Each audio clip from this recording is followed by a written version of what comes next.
What is going on, guys? It is Bucky and welcome to your 37th JavaScript tutorial, and in this tutorial I want to go over something called the date object. Now the date object is a really useful built-in object whenever you're working with the date and the time. So what it does is whenever you create a date object, it goes ahead and it grabs the current date, which is in this case 3/31/2011, and it also grabs the current time, which is 3:21 p.m. So let's go ahead and before I get into the date object even more, I want to show you guys a special function that we're going to be using, and that's called the set interval function. So what the set interval function does is someone's texting me. Hold on. Let me see who it is. Some girl's macking on me. Sorry girl, you're gonna have to wait. I'm doing a tutorial. So anyways, what the set interval function does is it runs a function however much time you want to increment it by. So for example, you can run a function every second or every 5 seconds. So this is really hard to explain, so I'm just going to show you guys an example. So function, we'll just name it like do something, and what this function is going to do is just print something out on the screen. So document write,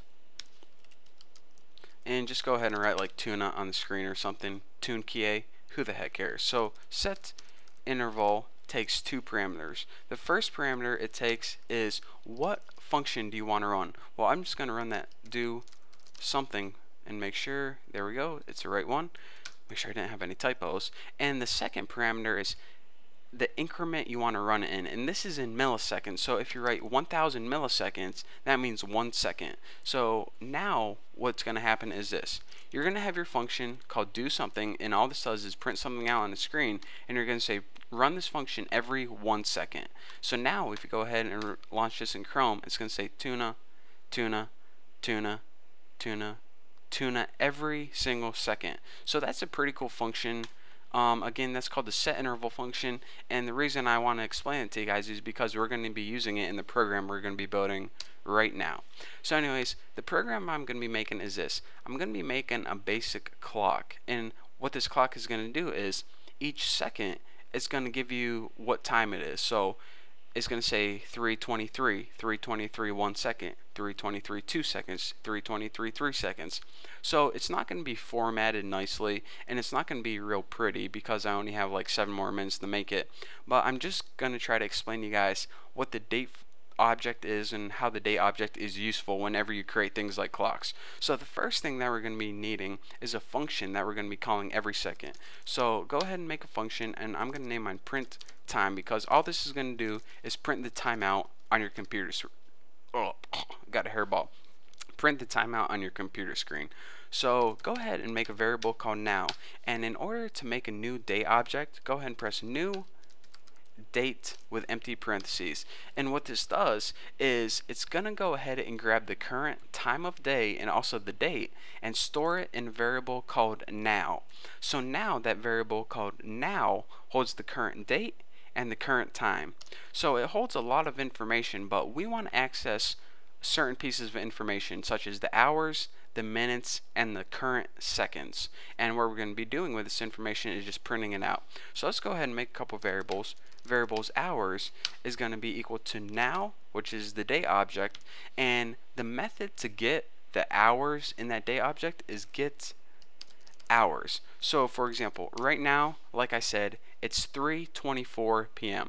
So it's gonna get the number 15 because 15 is the number of hours in military time of 3 o'clock. The reason it doesn't grab 3 even though it's 3:24 p.m. is because if it just spit out the number 3, you wouldn't know if it was 3 a.m. or 3 p.m. So that's why it whoever made JavaScript decided to get it in military time. So this is gonna have 15 stored in the variable hours, which is equal to 3 o'clock. So now let's go ahead and make the variable minutes, which is equal to now dot get minutes. And like I said, right now the current time is 3:25. So now this variable is going to be equal to 25. Pretty cool, huh? And last but not least, you can probably guess what I'm going to do now. Variable seconds equals now get seconds. So this is the number that's going to be changing on our screen every time. It's going to be like 15, 16, 17, 18, and it's going to print out a new second every time, since every second it's going to be grabbing all that information and the seconds is going to be changing every time we print it out. So basically all these variables are grabbing the current hours, the current minutes, and the current seconds. Simple enough. So now all we have to do is print it out on the screen. So document dot write, and let me just go ahead and write it in a hours plus colon plus mins plus colon plus seconds, and after seconds I'm just going to add a line break, because what we could do is make this appear on the same line, but I'm just going to make the new time appear on the new line every time, since I don't have that much time to make a pretty looking alarm clock. So I think this is good. So what this is going to do is it's going to print out 15, 26, 30, 15, 26, 31, 15, 26, 32, so on and so forth. So let's go ahead and check it out. We now have a function that prints out the current time, but now we have to use that set interval function that we learned before to call this function every 1 second. So again, like I said, it takes two parameters. The first parameter is print time, or in other words, what function do we want to call, and the second parameter is how often do we want to call it. 1000 milliseconds, aka we want to call this function every 1 second. So now let's go ahead and save it and launch in Chrome. And I got a typo somewhere, so hold on, I'll find it for you.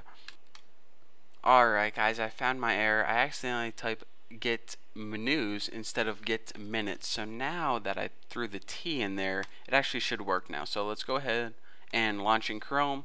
There we go. 15, 29, 49, 50, 51, 52, 53, 54. So every second it calls that function. And again, like I said, I could have formatted this nicely so it maybe would have said 3 o'clock instead of military time, and maybe I could have put it on the same line of having it, instead of having it appear on a different line every time. But hey, I only have like 10 minutes to make these tutorials, so that's what you get. So basically what I want to show you guys in this tutorial is we can use the set interval function, which is a built-in function in JavaScript, to call one of our functions in a certain time increment, in this case every second. So in this example, every second it called our function print time, and all print time does is it uses that date object to store the current time of day in the variable now. And what we did is there are a bunch of different informations in that object. 3 of them are get hours, get minutes, and get seconds. We use those pieces of information to make a very simple clock on our website. Again, the date object has a lot of different methods that are associated with it. If I went through all the methods, then it would take an awful lot of time, and I don't have that much time in these tutorials. It'll take like 20 tutorials to teach you guys of all the different methods, but if you want to learn those methods, go to the JavaScript website, whatever the heck it is, and you can check them out. But anyways, whenever you're working with dates, such as building a calendar, or times, such as building an alarm clock, this is the object that you need to use, and this is how you create it right here. So hopefully you guys learned the concepts of set interval and also how to use the date object for something in a kind of useful program. So for now, that's all I have for you guys. So thank you guys for watching. Don't forget to subscribe, and I'll see you guys in the next video.